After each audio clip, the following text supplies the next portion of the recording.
크립토 주요 뉴스입니다.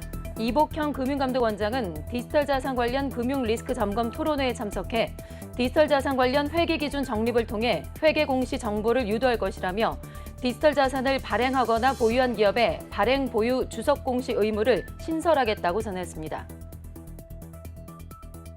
보이저 디지털의 무담보 채권자위원회가 트위터를 통해 바이낸스 US의 보이저 자산 입찰에 대한 최종 법원의 심리가 오는 3월 2일 진행될 예정이라고 밝혔습니다. 블록체인 데이터 분석업체 체이널리스는 지난해 디지털 자산 약세장에도 불구하고 디지털 자산 불법 거래량이 사상 최대치인 201억 달러를 기록했다고 밝혔습니다. 비트코인닷컴에 따르면 최근에 미국 의회에서 디지털 관련 자산과 관련된 소위원회가 신설됐습니다. 프렌치 힐 하원 의원은 미국을 혁신 리더로 만들고 소비자와 투자자를 보호하는 디지털 자산 규제 프레임워크를 만들겠다고 밝혔습니다.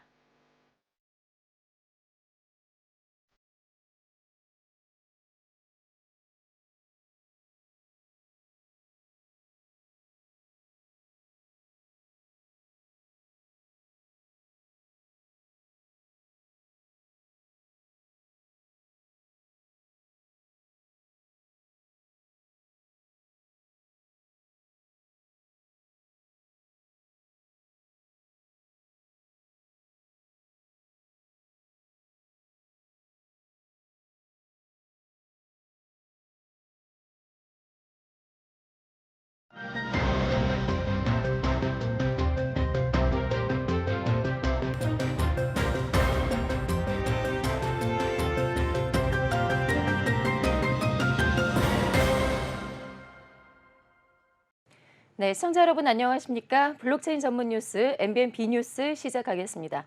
자, 오늘의 첫 번째 코너는 크립토 이슈 시간입니다. 안채린 기자와 함께 자세하게 이야기를 나눠보겠습니다.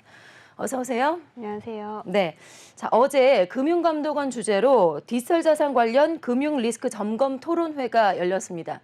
이 자리에 이복형 금융감독원장이 직접 참석을 했는데 상당히 많은 메시지를 남겼어요. 오늘 이 부분을 하나하나 좀 짚어보도록 하겠습니다. 자, 먼저 우선 디지털 자산에 대한 회계 기준을 정립해야 한다라고 강조를 했는데 어떤 의미를 담고 있을까요?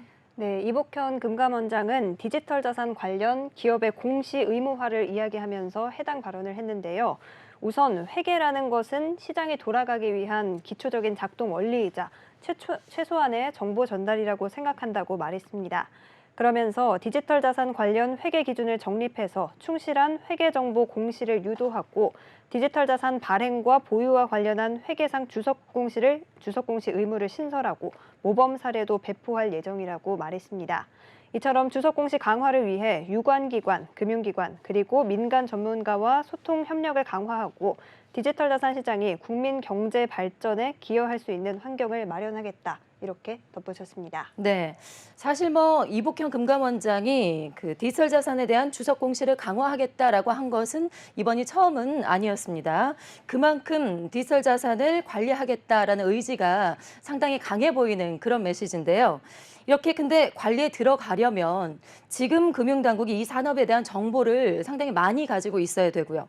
금감원 측이 이렇게 디지털 산업과 관련된 데이터를 수집하기 위해서는 어떤 조치를 취할 것이다. 이런 입장이 필요할 것 같은데 나온 게 있을까요? 네, 이 자리에서 언급을 했습니다. 네. 이 원장은 디지털 자산 시장과 전통적 금융시장 간 상호 연계성이 증가할 것으로 예상이 되는데도 감독 당국이 잠재 위험을 파악하기 위한 데이터가 부족한 상황임을 지적을 먼저 했습니다.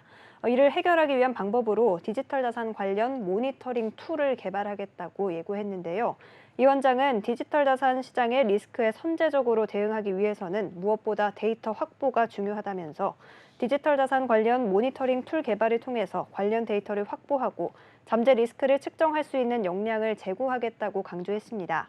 또 디지털 자산과 관련해 금융회사, 디지털 자산 업계 등의 다양한 의견을 수렴할 수 있는 설문조사도 계획하고 있다고 했습니다. 네, 들어보니까 디지털 자산에 대한 관리에 앞으로 적극적으로 나서겠다 이런 뜻으로 풀이가 됩니다.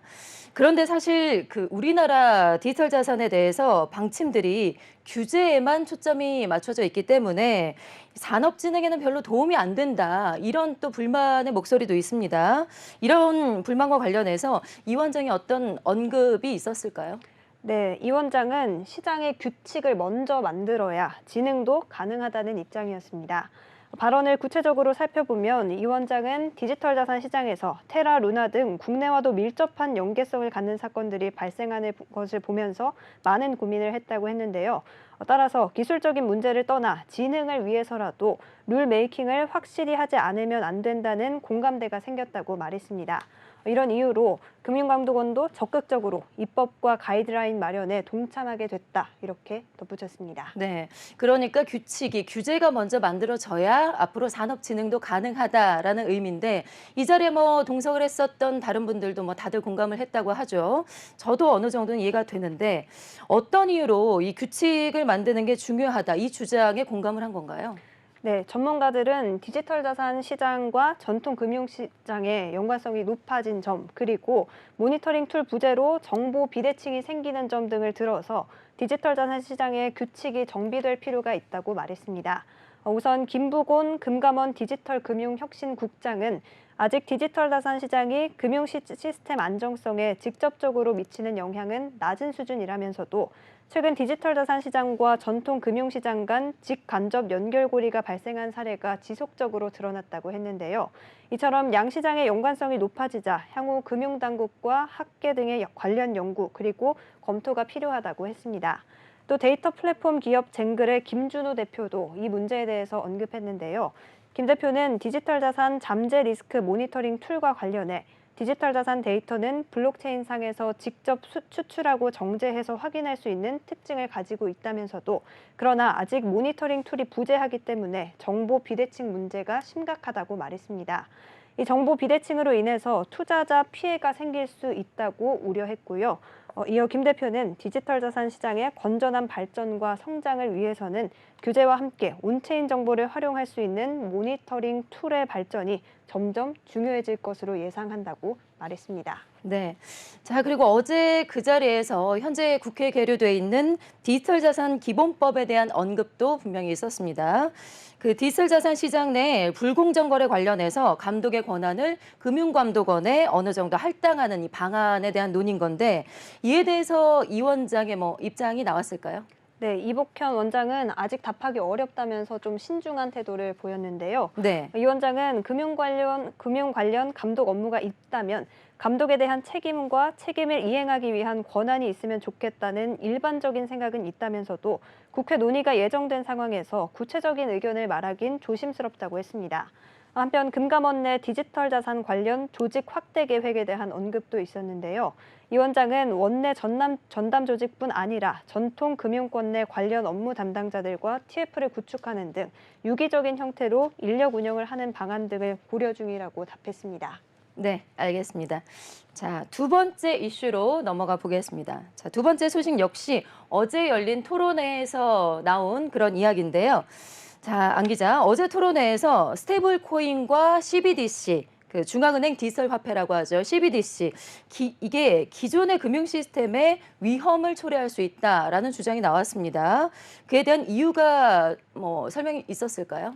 네, 우선 해당 주장은 어제 토론회에서 한국금융연구원 이대기 금융혁신연구실장의 주재 발표를 통해서 언급이 됐는데요.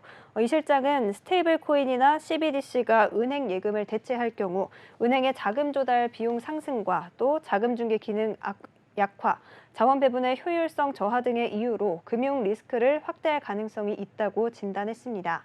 우선 스테이블 코인의 경우를 먼저 살펴보면요. 스테이블 코인이 은행 예금을 대체할 정도로 성장할 경우 은행은 소매 예금을 빼앗겨서 자금 조달 비용이 높아지게 될 걸로 봤습니다. 이런 상황이 벌어지게 되면 실물 경제의 신용 공급 규모가 축소되고 금융시장 변동성이 확대될 수도 있고 또 금융기관의 자금 재분배 문제가 생길 수 있다는 게 그 근거였습니다. 특히 스테이블 코인이 사이버 공격이 노출되거나 상환 능력에 대한 신뢰가 무너지게 된다면 코인런이 발생할 수 있다고도 우려했고요. 이 실장은 대규모 상환을 위해서 준비 자산을 강제 청산하면 시장 유동성과 자산 가격이 내려가서 금융시장에 부정적인 영향을 줄 수 있다면서 떨어진 가격과 유동성은 준비 자산에 대한 신뢰 훼손으로 이어져서 금융시장 리스크를 확대할 수 있다고 얘기했습니다. 네. 그러니까 스테이블 코인이 예금을 대체할 정도로 성장을 하게 되면 분명히 문제가 생길 수 있다라는 의미인 것 같은데, 자, 그렇다면 그 다음으로 언급이 있었던 CBDC는 금융 시스템에 어떻게 위험을 초래할 수 있을까요?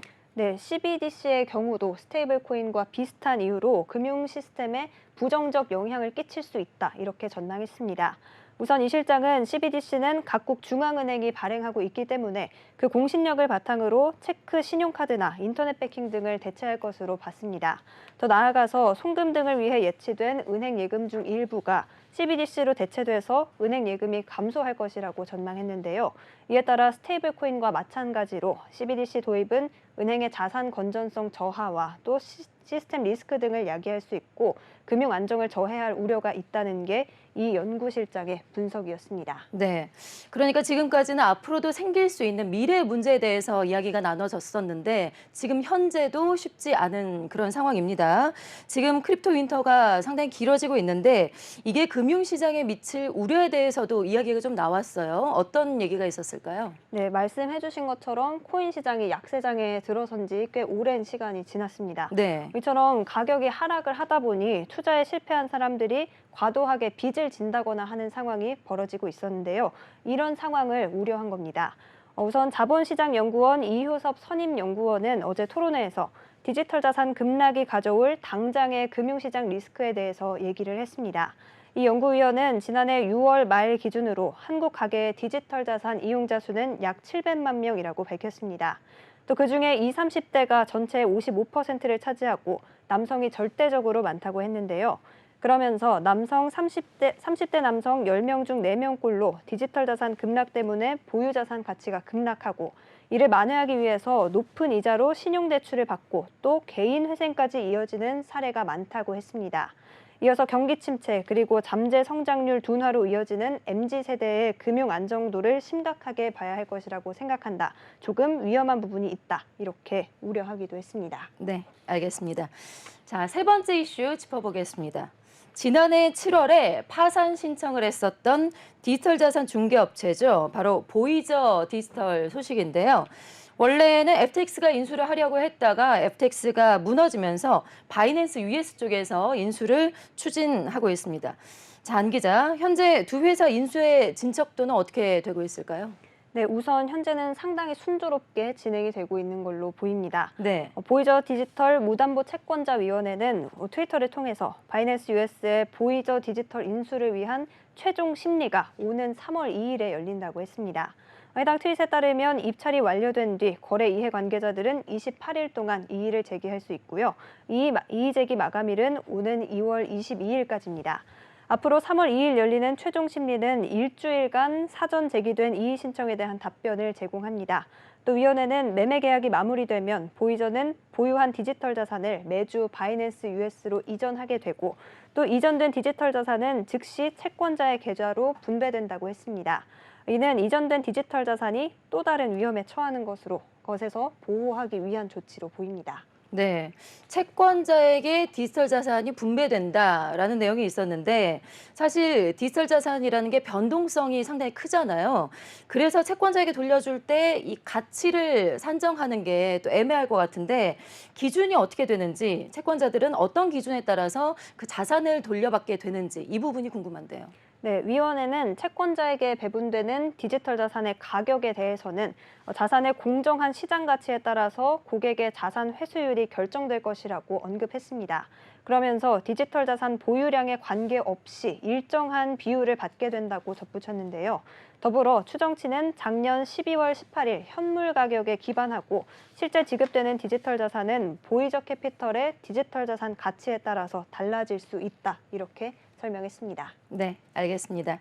자, 다음 이슈로 넘어가 보죠. 작년에 불법 디지털 자산 거래량이 사상 최고치를 기록했다라는 조사 결과가 나왔습니다. 장 기자, 사상 최고치입니다. 어느 정도 수준인가요?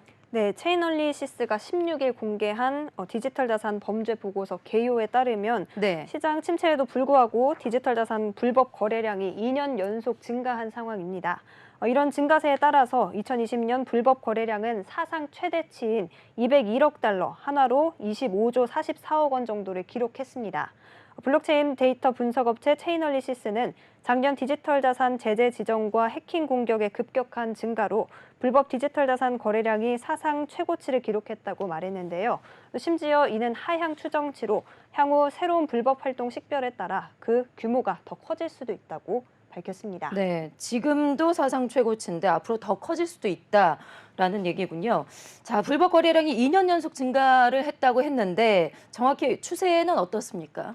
네, 전체 디지털 자산 활동 중 불법 거래 비율이 0.24%에 해당을 하는데요. 네. 이는 2020년 0.12%에 비해서는 상승한 수치입니다. 지난 2021년의 경우 디지털 자산 불법 거래량 추정치는 기존 140억 달러였는데요. 새로운 범죄 수법을 식별함에 따라 현재는 180억 달러로 오르게 됐다는 게 체인얼리시스의 설명입니다. 또 디지털 자산으로 마약을 거래하는 경우 등을 제외한 크립토 네이티브 범죄에 대한 수익만을 포함하고 있기 때문에 불법 거래 전체 규모는 더 커질 수도 있다고 예상했습니다. 네. 여기서 말하는 불법 거래 활동, 이 불법 거래 활동이 어떤 활동들을 포함시킨 건지 이 부분도 궁금한데요.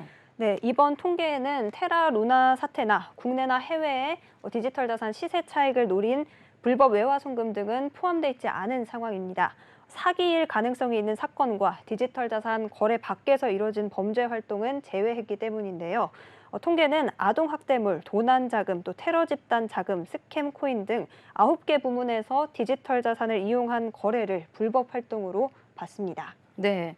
과거에 비해서 그 디지털 자산 시장의 규제는 계속해서 강해지고 있는데 이렇게 불법 거래들은 늘어난다. 이게 참 아이러니합니다. 보고서에 이에 대한 좀 언급은 없었을까요? 네, 통계를 발표한 체인얼리시스 측에서도 그 점을 주목할 만하다 이렇게 얘기했는데요. 외국 자산 통제국 등의 제재에도 불구하고 기존 제재 단체가 불법 거래에 연루된 경우가 44%에 달한다고 합니다. 특히 지난 4월 미국 재무부 해외 자산 통제국의 제재 대상에 오른 러시아 거래소 가란텍스가 받은 자금이 2022년 불법 활동 거래량의 상당 부분을 차지했습니다. 체인얼리시스는 해외 자산 통제국은 가란텍스를 지난 2022년 4월 제재했지만 러시아에 위치한 사업체인 이 거래소는 처벌을 받지 않고 계속 운영이 가능했다고 지적했는데요.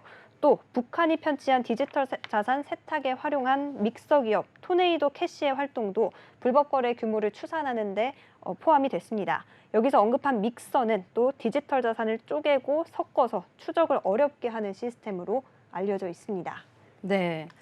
그 디지털 자산에 대한 불법 거래량이 사상 최대치를 기록했다고 하지만 그중에서도 범죄 수익이 줄어든 부분이 있다라는 얘기가 있어요. 이건 어떤 내용입니까? 네, 아까 언급한 것 중에 또 사실과 다른 내용으로 투자자를 현혹시켜서 투자금을 유치한 뒤에 파산하거나 잠적하는 스캠 코인 얘긴데요. 네. 체인얼리시스의 이전 연구에 따르면 디지털 자산 스캠이 약세장에서 수익이 감소한 이유는 사용자들이 디지털 자산 가격이 하락하는 시기에 높은 수익을 약속하는 스캠 범죄를 불신할 가능성이 높기 때문입니다. 즉, 투자자들이 속아 넘어가기 어려워지기 때문에 사기 수익이 감소한다는 내용이고요. 대체로 디지털 자산 시장의 변동성과 범죄 수익이 높은 상관관계를 보인다는 점을 엿볼 수 있는 연구 결과였습니다. 또 약세장이 시작되면서 전체 거래량이 감소했고 불법 거래량이 소폭 증가하기도 했는데요. 체인얼리시스는 합법적인 거래량이 불법적인 거래량보다 더 빠르게 감소하고 있다는 점에 유의해야 할 필요가 있다고 덧붙이기도 했습니다. 네. 자, 이렇게 부정적인 이야기 말고 좀 긍정적인 얘기는 없었을까요? 앞으로 뭐 미래에 대한 전망, 이 부분도 포함이 됐을까요? 네, 보고서는 블록체인은 근본적으로 투명하지만 업계에는 여전히 개선할 여지는 있다 이렇게 언급을 했습니다. 그러나 디파이의 투명성은 모든 디지털 자산 서비스가 달성해야 할 지향점이라고 얘기했는데요. 또 점점 더 많은 가치가 블록체인으로 이전됨에 따라서 모든 잠재적 위험이 투명해지고 우리는 모두 더 확장된 가시성을 갖게 될 것이라고 긍정적 전망을 내놨습니다. 네, 알겠습니다. 자, 그다음 이슈 짚어보겠습니다. 최근에 미국의 의회에서 디지털 관련 소위원회를 신설했다라는 소식이 들어왔습니다. 아무래도 디지털 자산 규제에 대한 논의가 있었을 것으로 예상이 되는데요. 안 기자, 구체적으로 이 소위원회에서 어떤 일을 하게 되는 걸까요? 네, 디지털 자산에 대한 규제를 마련하고 또 산업진흥과 투자자 보호를 위한 논의를 이어갈 걸로 보입니다.